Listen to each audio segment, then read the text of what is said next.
welcome back. That is league leaders Liverpool winning again at the weekend. A very long stretch of wins now. They're on for a record.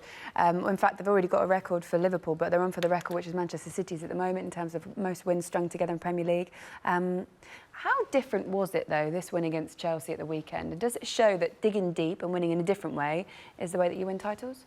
Yeah, I mean, again, they're the team to beat, really. I mean, they're playing at another level again. I didn't think they could improve on last season, but they have done. I mean, they're just completely destroying teams. But Chelsea did give a good go of it, but as you said, second half, Liverpool managed to ride the luck and just scored a goal a crucial time again. But as I said, it's going to go down to the wire, I think, this season. Even though they've got a 5-point gap on Manchester City, you just can't rule Manchester City out, because I've said before that I believe Liverpool can go on unbeaten runs, but I think Manchester City can go 15 games and win 15 games consecutively, whereas Liverpool might draw a couple in there, whereas I don't see Manchester City doing that. Well, they are actually on a run of 15 consecutive wins at the moment, yeah, which they've done quite well with.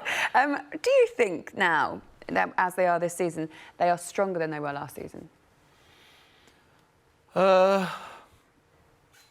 think in confidence and belief-wise, I think they are. Only in confidence, belief. I can't talk highly enough of Liverpool the way they've come back this season and done what they've done. Because it would have been easier to have won the Champions League and looked at it and thought, God, how did we lose the league? We did nothing wrong. We lost one game. We lost and thought, you know what, how are we going to beat Man City? And they've come back with the attitude. I mean, all of them have come back and gone, we'll take them on again this year. And to do what they've done, I mean, it's just been absolutely outstanding. I still think it's a big ask. Even though they're 5 points, they've got to play Man City twice.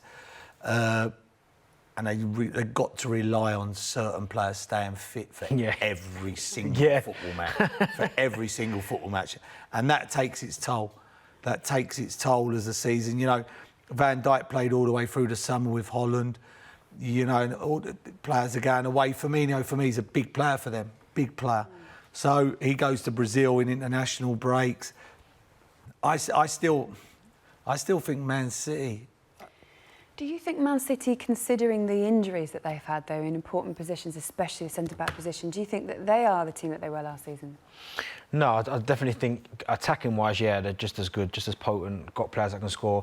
I think even maybe one or two of their players have gone up another level, like Bernardo Silva again, he started off the season really well. But defensively, I was worried that once Kompany left, that leadership, now he might not play all the games for injury, but just having that person on the bench, that presence there, where if things ain't going well, we can just a bit of leadership. And then Laporte going down as well. I mean, at the minute, at the back, Man City are all over the place. I mean, there's no real leaders in that back line. They're all playing individuals and making mistakes that, let's say John Stones, for instance, is making mistakes that he was making 3-4 years ago, so he's not really improving. So for me, I think defensively, they're weaker. They're a lot weaker than they were last season. It's funny, though, isn't it? Because we talk about being weaker than last season, but they just put 8 past Watford. And for all of Watford's woes, I mean, 8 is still a huge scoreline, almost the record, but not quite. That was 1995 for Manchester United against Ipswich. But did Norwich, that loss to Norwich, actually help Manchester City? I don't think so. They're 5 points behind Liverpool. You know what I mean? No, I don't. They're 5 points behind. Was it a springboard, though? Was it a springboard to come and go right? No, I don't think so, because Man City have got that in them. They've got, you know, the worrying thing was you can lose football matches, you know, but you don't go to Norwich and let him free. You might lose 1-0 on the goal. He's had the best game of his life, and it was one of them days. But to let him 3 goals, you know, big advantage, Liverpool. It's another game ticked off. I do not see any team in the bottom half of this league beating Liverpool this season. Not one team. And I say that because whoever goes to beat them will have to score 3 goals, because Liverpool score goals. Wherever they go, they score goals. And they'll get 2s all the time or 3s. So the team in the bottom half will have to get 3 goals, and that's not going to happen. So in that case, is it going to come down to the games against Manchester City? 100%. Yeah. 100%. And because they've just ticked off Chelsea away, it's a hard game, you know. No doubt about it. It was a hard game. You're playing against still one of the top teams. Liverpool, big advantage, 5 points. I know there's not long gone, but 5 points for a team of Liverpool stature and how the gulf between them two and the rest is. They will have to rely on them 2 games, Man City. They did have a little buffer last season, though, didn't they? And then it went to... Was it 9 points last year? But that all happened because they played them straight after. They had a game in hand and they played them. If that would have stayed at 9 points or so for a month, it's a different game. But because it went to 9 and it went bang bang and it was 3 in a week or so, it would have been different if it had stayed at 9 for a month. Believe me. Do you agree with that? Yeah, it was quite quick, but I do think that Manchester City, as I said, can just eat up ground very, very quickly. And I don't think anyone in the bottom half, as Paul said, will beat Liverpool.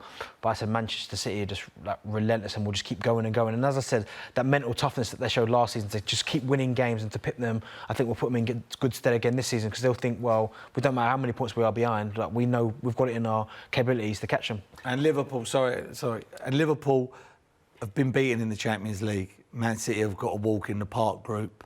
That makes a difference as well. Liverpool will probably have to go the full way now in this, because you need to win the group. I know they didn't win it last time, but so that's another advantage for Man City in that way. So who are your favourites then? We're only 6 games in, but we like to ask these questions. Who are your favourites for the title? I'm going to have to say Manchester City just because they've been there and done it before. I'm just going to go Man City because they've got to play them twice, but don't slip up again, and especially against one of the bottom half teams. You know, I think they got it all wrong. Kevin De Bruyne's got to play, but yeah, for me, don't slip up again, because then Liverpool.